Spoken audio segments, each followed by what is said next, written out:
আমার স্ত্রীর একটা অ্যাকাউন্ট আছে, সেখানে 613 টাকা আছে। আমার বাবার 5টা অ্যাকাউন্ট আছে, এর মধ্যে salary account, active account, savings account এবং কারেন্ট অ্যাকাউন্ট রয়েছে। তার মধ্যে 5টি অ্যাকাউন্ট মিলে মোট ক্রেডিট আছে 5,47,711 টাকা। কিন্তু আমার বাবার সার্ভিস লোন আছে, তিনি যেহেতু শিক্ষক, তিনি 10 লাখ টাকার একটা সার্ভিস লোন নিয়েছিলেন, যেটা প্রতি মাসে কেটে ওনার স্যালারি থেকে কেটে নেওয়া হয়। সার্ভিস লোন এখনো পেমেন্ট বাকি আছে 6,39,746 টাকা। সুতরাং যা ক্রেডিট আছে সেটা যদি বাদ দিই আমরা, তাহলে তিনি এখনো 82,035 টাকার মতো দেনায় আছেন আর কি। আর আমার মায়ের একটা অ্যাকাউন্ট আছে, সেখানে 21,154 টাকা আছে। আমার নিজের 2টা অ্যাকাউন্ট আছে। দুইটার মধ্যে একটা আমার ব্যক্তিগত অ্যাকাউন্ট, সেটা হচ্ছে জনতা কোন ব্যাংক, এটা সোনালী ব্যাংকে। সেটাতে এটা আমার সেভিংস অ্যাকাউন্ট, এটাতে 9,930 টাকা আছে। আর আরেকটা হচ্ছে আমার স্যালারি অ্যাকাউন্ট, যেটা আমার গভর্নমেন্টে থাকা অবস্থায় স্যালারি সহ গভর্নমেন্টের আরো যেই টিএডিএ সহ যেই লেনদেন, সেটা এই অ্যাকাউন্টের মাধ্যমেই হতো। এই অ্যাকাউন্টে আমি একটু ডিটেলস বলে রাখি, আমি 16 মাস দায়িত্ব ছিলাম। 16 মাসের স্যালারি 1,65,000 করে গড়ে স্যালারি এবং ভাতা সহ এর আশেপাশে কম বেশি করেছিল।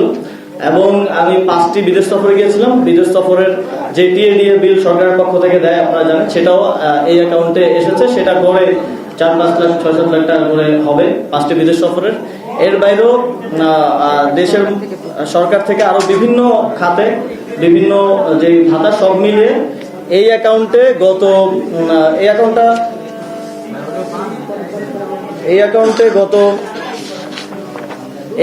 এখন আছে 9,78,626 টাকা। এবং এই অ্যাকাউন্টে মোট ট্রানজ্যাকশন, মোট ক্রেডিট হয়েছে আমার স্যালারি ট্যালারি সবকিছু মিলে, এবং সরকারের দায়িত্ব গ্রহণ করার আগেই 50,000 টাকার মতো ছিল। তারপর সব মিলে ক্রেডিট হয়েছে মোট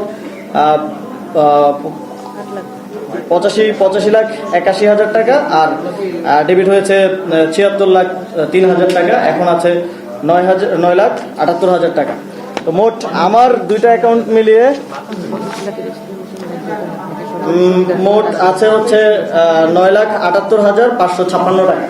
তো এই 85 লাখের মধ্যে আমি যেটা বললাম, স্যালারি আছে অলমোস্ট গড়ে যদি 1,65,000-70,000 করে ধরি, তাহলে অলমোস্ট 25 লাখের মতো, 85 লাখের মোট টোটাল ট্রানজাকশনের মধ্যে।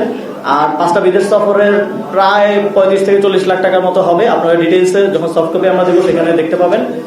এবং এর বাইরেও আরো নানা সরকারের ভাতাদি এবং অন্যান্য আরো খরচ। এবং এই অ্যাকাউন্টে আমি ক্লিয়ার করতে চাই, এই অ্যাকাউন্টে শুধুমাত্র যেই টাকাটা এসছে পুরোটাই সরকারের যে মন্ত্রিপরিষদ বিভাগের একটা সাইট আছে আইবাস প্লাস প্লাস, যেটা দিয়ে মন্ত্রীদেরকে এবং সচিবদেরকে স্যালারি প্লাস অন্যান্য যে ইয়ারগুলো দেওয়া হয়, শুধুমাত্র সেখান থেকেই টাকা ক্রেডিট হয়েছে। এর বাইরে থেকে অন্য কোনো উৎস থেকে টাকা ক্রেডিট হয়নি। এই পুরো লেনদেনটাই সরকারের সাথে, এবং এটার পুরোটার রেকর্ড মন্ত্রী পরিষদ বিভাগে আছে। আপনারা সেখান থেকেও চাইলে নিয়ে নিতে পারেন।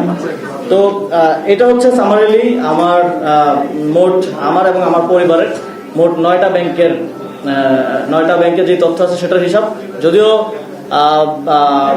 বাংলাদেশ ব্যাংকের BFIU তারা শুধু আমার অ্যাকাউন্টের তথ্য চেয়েছে, আমি আমার পরিবারের অ্যাকাউন্টের তথ্য সহ দিলাম অধিকতর স্বচ্ছতার জন্য। এবং এই সবগুলো আমরা সফট কপি আপনাদেরকে প্রোভাইড করে দিব সামারি সহ, সেখান থেকে আপনারা ডিটেলস জেনে নিতে পারবেন। তারপরে যদি কোনো কিছু নিয়ে সন্দেহ থাকে বা কোশ্চেন থাকে, তাহলে সেটা আমাদেরকে করতে পারেন। আমাদের পার্টির যিনি মিডিয়া দেখেন, মিডিয়া টিম আছে, তাদের মাধ্যমে, অথবা আমাকে সরাসরি আপনারা জানতে চাইতে পারেন।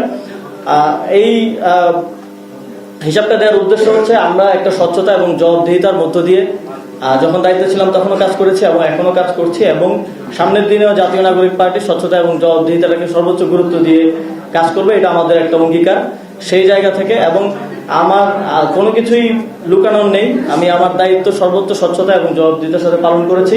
এবং আমি দায়িত্ব ছাড়ার পরে 4 মাস হয়েছে।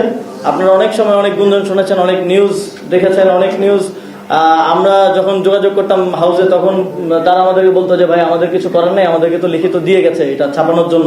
আপনারাও হয়তো অনেক সময় এই বিষয়গুলোর অভিজ্ঞতা পেয়েছেন।